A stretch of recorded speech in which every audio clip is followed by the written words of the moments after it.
Yes, okay.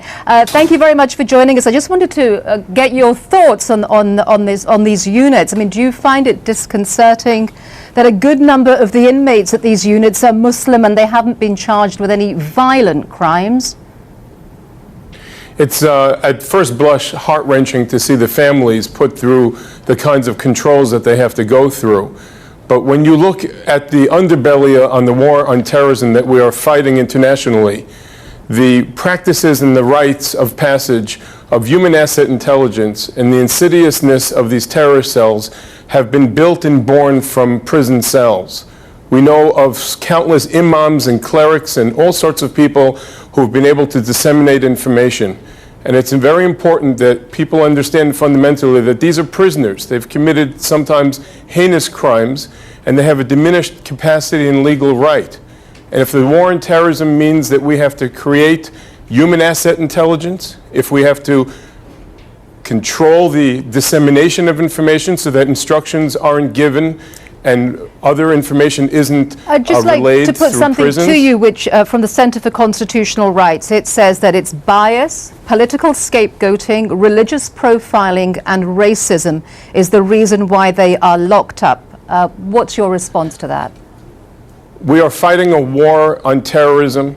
These are individuals that have been proven to have participated in it. I personally do not believe you have to be politically correct with a gun faced to your head. These are individuals that do not have the same constitutional rights, and they can radicalize the people in the prisons too if they're put in the main lodge. That two-thirds of the inmates are Muslim, even though Muslims only make up 6% of the prison population.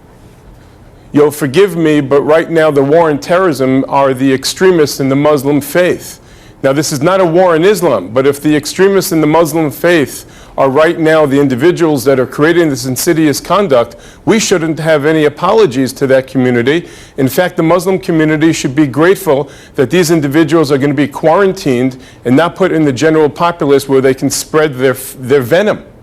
What, do you think it's unusual, though, that these units were set up secretly, these facilities were set up in Indiana and in Illinois? And that let me talk to you about the visitation policy, which is what I want to kind of end our interview on. Sure. That it's somehow more restrictive than even the supermax prisons. Now, is that absolutely necessary? Would you at least concede that something like that should be reviewed?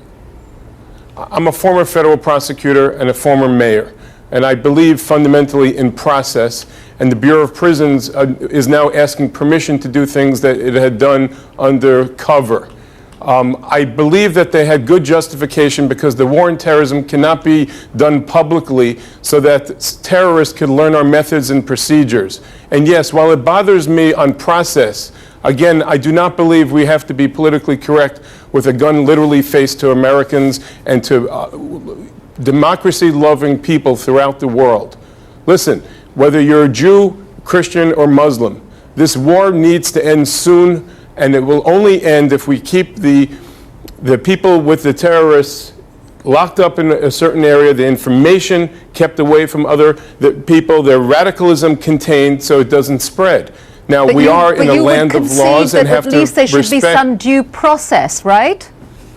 Oh, absolutely, there should be due process. And I believe fundamentally that people should be up for review whether or not they should be placed in these CMU units. It shouldn't go ad infinitum. But the process needs to be done where a person has an attorney and away from the media.